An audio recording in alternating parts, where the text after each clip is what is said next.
오늘 저는 고난의 이유와 축복 그런 제목으로 세 번째 하나님의 말씀을 증거하겠습니다.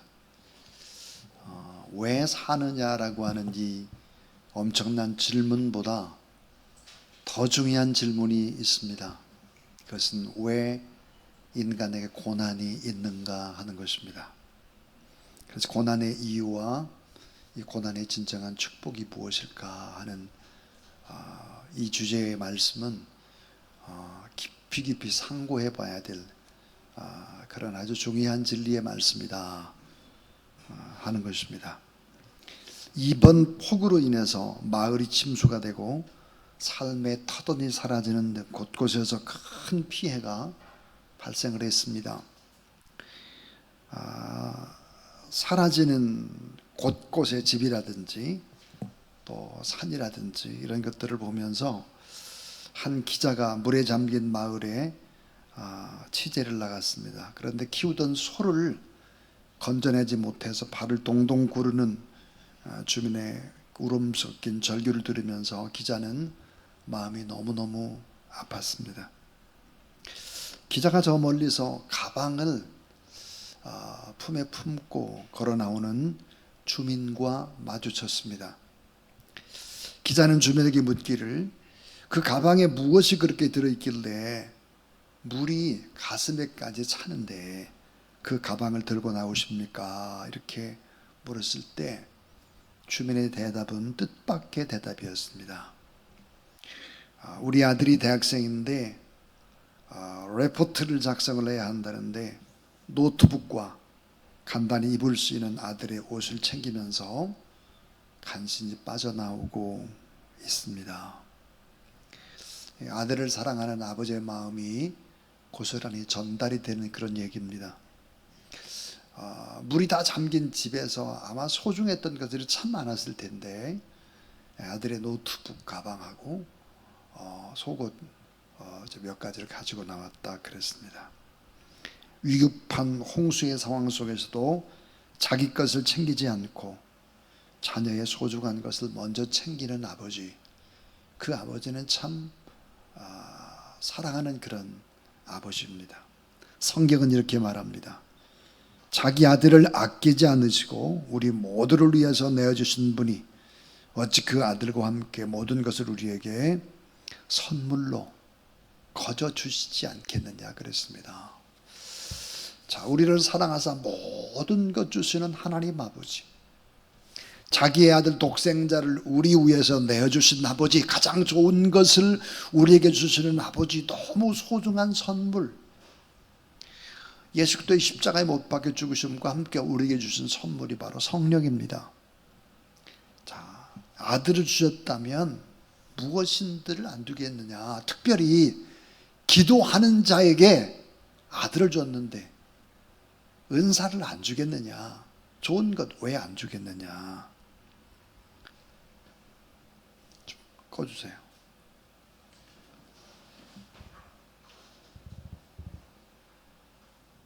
예. 자, 아들까지 주신 하나님이 우리를 너무너무 사랑하시는 하나님께서 잠시 잠깐의 고난을 허락하는 이유가 무엇일까? 자, 우리가 하나님의 뜻대로 살려고 하는데 고난이 온단 말이에요. 천국을 꿈꾸며 살고 복음을 위해서 바르게 살려고 부단히 애를 씀에도 불구하고 때때로 고난이 올 때가 있죠. 이 세상의 모든 것을 주관하시고 섭리하시고 인도하시는 하나님, 감찰하시는 하나님께서 이렇게 말씀을 하십니다. 생명과 삶과 성공과 실패를 주관하시는 하나님께서 이렇게 말씀을 하세요. 고난은 유익이고 고난은 축복이다. 이게 첫 번째 교훈입니다. 이 고난은 유익이고 고난은 축복이다. 왜 그럴까 하는 거예요. 왜? 이 고난이라고 하는 것은 보호의 기능이 있다는, 보호의 기능. 이 고통이 없다면 어디가 문제가 생겼는지를 알지 못하죠. 예를 들어서 고통을 모르는 환자, 한센병 환자, 코가 떨어져 나갑니다. 귀가 떨어져 나갑니다. 손가락이 잘라나가는데도 감각이 없어요. 여러분, 어디가 아프다라고 하는 것은 고난이라고 하는 것은 지금 내가 어디가 잘못됐구나, 이걸 알게 되는 것이죠. 그러니까 사실은 고난이라고 하는 것은 보호의 기능이 있다는 게 보호. 또 하나 이 고난이라고 하는 것은 단련과 수련의 기능이 있다. 단련과 수련. 발레리나 강수진의 붕대 같은 발가락, 옹이 발가락, 여러분 아마 신문에서 봤을 거예요. 또 골프 선수 최경주 선수의 휘어진 엄지발가락, 이런 것들은 다 뭘까요? 그 훈련과 수련의 과정 속에서 나타나게 되는 것이죠. 이 고난이라고 하는 것은 하나의 단련이고 수련의 기능이 있다. 그래서 꼭 필요하다는 거예요. 또 이 고난은 공감의 능력을 키우는 것이다. 공감이 얼마나 중요합니까? 작은 사람이든 또 노인이든 또 똑똑한 사람이든 누구든지 다 이렇게 공감할 수 있는 능력, 그것은 바로 고난을 통해서 그렇게 이해하는 폭들이 넓어지는 것이다. 그렇습니다. 그러니까 지도자가 되려면은 이 공감의 폭이 넓어지려면 결국은 고난의 과정은 필수다 하는 거죠. 근데 또 중요한 이 고난의 유익과 축복이 뭐냐면, 고난은 다른 고난을 이기는 기능이 있다 하는 것입니다. 이 무더위도 여기보다 훨씬 더 더운 저 아프리카라든지 이런 데 가 있다 오면 여기는 좀 시원하죠. 그래도 그러니까 이 더위의 고난을 이긴 사람들은 작은 고난을 이겨내는 것입니다. 자, 성경은 지금의 고난을 이기고 나가면 훗날에 더 큰 유익이 있고 더 큰 축복이 있다, 이렇게 강조하죠. 이 고난 속에는 승리의 찬가가 숨어 있다. 자, 하나님께서는 깨어지지 않은 통유리로는 아름다운 스테인글라스를 만들 수 없습니다. 여러분, 저 스테인글라스 사실은 아침에 먼동이 들 때라든지 스테인글라스 빛이 들어오면 질 때, 해가 질 때 이쪽에 들어오는 스테인글라스는 참 아름답죠. 깨어지지 않는 통유리로는 스테인글라스, 아름다운 스테인글라스를 만들 수가 없죠. 반석이 깨어지지 않으면 시원한 생선은 나올 수가 없습니다. 광야를 통과하지 않고는 젖과 꿀이 흐르는 땅으로 갈 수가 없죠. 십자가를 지지 않고는 부활의 영광을 맛볼 수가 없다는 거예요. 그러니까 결국은 이 고난이라고 하는 것은 사실은 축복이다 하는 것입니다. 더 나아가서 두 번째로 따라하세요. 고난은 신비함에 축복을 줍니다. 고난은 참 신비해요. 신비. 이 고난을 경험해 봐야 비로소 알게 되는 것이었습니다. 신비해요. 신비. 신비함의 축복이죠. 아름다운 변화의 신기함입니다. 자, 성공할 때보다 병들었을 때 하나님을 더 쉽게 만나요. 일이 잘 될 때보다 잘 안 될 때, 풍요로울 때보다는 가난할 때, 높은 권좌에 있을 때보다는 아주 낮은 자리에 있을 때, 유명할 때보다는 오히려 무명할 때, 많은 사람이 칭송을 받을 때보다는 몹시 외롭고 쓸쓸하고 고독할 때 하나님을 더 깊이 만나고 기도가 더 뜨겁고 간절하고 신앙이 순수하고 사람이 쉽게 더 변하고 이렇게 되는 거죠. 자, 더 간절히 하나님을 찾고 만나고 예배하고 찬양하던 때가 언제입니까? 여러분, 잘 나갈 때가 아니에요. 오히려 더 어려울 때죠. 어려울 때. 자, 왜 그럼 이런 고난을 줄까? 실패를 경험해 봐야 성공해도 교만하지 않는다는 거예요. 하나님은 알고 있습니다. 가난을 경험해 봐야 부자가 되면 내 힘으로 된 것처럼 떵떵거리고 교만해지지 않는 거예요. 낮은 자리를 경험해 봐야 위에 오른 높은 자리에 가서도 여전히 겸손할 수가 있는 것이죠. 그러니까 고난이 없는 성공, 고난이 없는 풍요, 고난이 없는 승리, 고난이 없는 영광, 이건 모두 다 뭐예요? 이단이에요. 고난이 없는 이런 모든 것들은 다 이게 우상이고 마귀고 바알인 거예요. 바알. 이단의 세력들이 그렇게 말해요. 이 고난 속에는 이런 신비함의 축복이 있습니다. 만약에 제가 서울법대에 떨어지지 않고 서울법대에 갔다라고 하면 어떻게 됐을까? 만약에 이소연 목사님이 몸에 질병이 생겨나지 않았다면 어떻게 됐을까? 목사님 되시지 않았을 거예요. 나도 마찬가지겠죠. 자, 하나님은 언제나 가장 좋은 것을 예비하고 계시다는 사실을 믿으시기 바랍니다. 가장 좋은 길로 가게 하고 가장 좋은 분들을 만나게 하고 가장 좋은 교회를 적절히 만나게 하고 다 이렇게 하시는 것이죠. 때때로 그런데 고난을 허락할 때가 있다는 거예요. 이 세 번째 그 이유가 뭘까? 그것은 우리의 인격을 성숙해 만드는 하나님의 은총 때문입니다. 우리의 인격을 성숙하게 만들어요. 아까 그랬죠. 간절히 뜨겁게 기도하고 성령의 역사가 일어나고 사모하고 이렇게 되면 어때요? 내 성품이 바꿔지기 시작을 하죠. 성품이. 시편 119편 69절에 교만한 자 때문에 넘어질 뻔했는데 고난을 통해서 겸손하게 됐다 그랬어요. 이 교만한 자 때문에 내가 넘어질 뻔했는데 고난 때문에 내가 겸손하게 됐다. 이 세상 사람들은 아주 교만하게 고함치는 소리로 가득합니다. 국회의원만 되면 갑질을 하죠. 보통 갑질이 아니잖아요. 돈 있으면 교만하죠. 배웠으면 교만하죠. 인물이 좀 잘났으면 또 교만하죠. 높은 자리에 앉으면 교만하죠. 명예를 얻으면 교만하죠.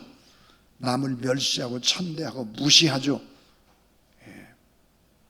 여러분, 예수 그리스도의 아름다운 향기를 내는 사람들의 뒷모습을 보면 적절한 고난을 겪은 사람임에 틀림이 없습니다. 성숙한 삶의 흔적 속에는 사랑의 선명한 궤적을 볼 수 있습니다. 사랑의 선명한 궤적. 자, 여러분, 다산정약용 그러면 참 훌륭한 실학자죠. 그는 신유박해 때 1801년에 다산정약용이 천주교 신자이기 때문에 남인 계열의 실학파였습니다. 그런데 이제 보수 유교주의파 벽파가 이제 탄압을 이제 시작했죠. 그래서 정약용의 형 정약종 셋째 형은 신유박해 때 처절하게 목베임을 당하고 죽게 됩니다. 그리고 둘째 형인 이제 정약전은 흑산도라고 하는 섬에 갇혀서 자선어보라고 하는 아주 귀한 또 책을 쓰고 그렇게 했잖아요. 자, 그런데 정약용은 유배 생활이 몇 년일까? 18년입니다.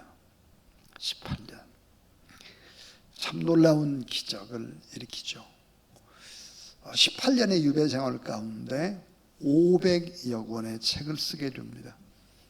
뭐 여러분 잘 알지만 목민심서라든지 경제유표라든지 흠음신서라든지 실학적 학문을 발전시켜 갔습니다. 참 큰 일을 했죠. 큰 일을. 우리나라의 문예 부흥을 일으킨 임금이 있다면 그 임금은 정종입니다. 이 정조죠. 정조가 너무너무 총애했던 사람이 누굴까? 정약용입니다. 정조가 죽은 후에 이제 사실 정치적으로 정약용이 참 위험에 빠지게 이제 된 거죠. 그러니까 만약에 이 고난이 적절히 없었다라고 하면 500여 권의 책, 엄청난 좋은 책들은 없었을 것이고 이 나라의 많은 발전, 사실은 정약용 때문에 이루어졌다 이렇게 볼 수 있죠. 자, 이제 저는 마지막 네 번째 얘기하려고 합니다. 이 고난은 삶의 궁극적인 이유, 그 목적을 묻게 합니다 하는 거예요. 자, 고난은 삶의 궁극적인 이유, 그 목적을 묻게 한다 하는 거예요. 내가 지금까지 어떻게 살아왔나? 내가 지금까지 무엇을 위해 살아왔나? 난 앞으로 어떻게 내 삶을 바쳐야 될까? 이런 부분의 문제들, 아주 궁극적인 이유, 내 인생의 목적, 이런 부분에 초점을 두게 합니다. 제가 아주 존경하는 교수님이 계셨습니다. 주선의 교수님이신데요, 이 망원동에 사셨어요. 비가 오면 한강이 넘쳐서 집들이 물에 의해 잠겼는데 교수님의 집은 2층 집이었습니다. 2층. 그래서 교수님 이제 주로 생활하는 게 2층이었어요. 자, 비가 막 엄청 와가지고 1층이 막 물에 다 이제 잠기게 된 거죠. 자, 교수님이 이제 점점점 1층이 다 물바다가 되고 2층도 이제 곧 차오를 것 같고, 그래서 결국은 2층에서 이런 생각을 하셨다고 합니다. 내가 무엇을 가지고 나갈까? 뭘 2층에서. 지금 내 손으로 들 수 있는 거 손으로 이렇게 빤히 들 수밖에 없는데 물이 여기까지 다 찼으니까.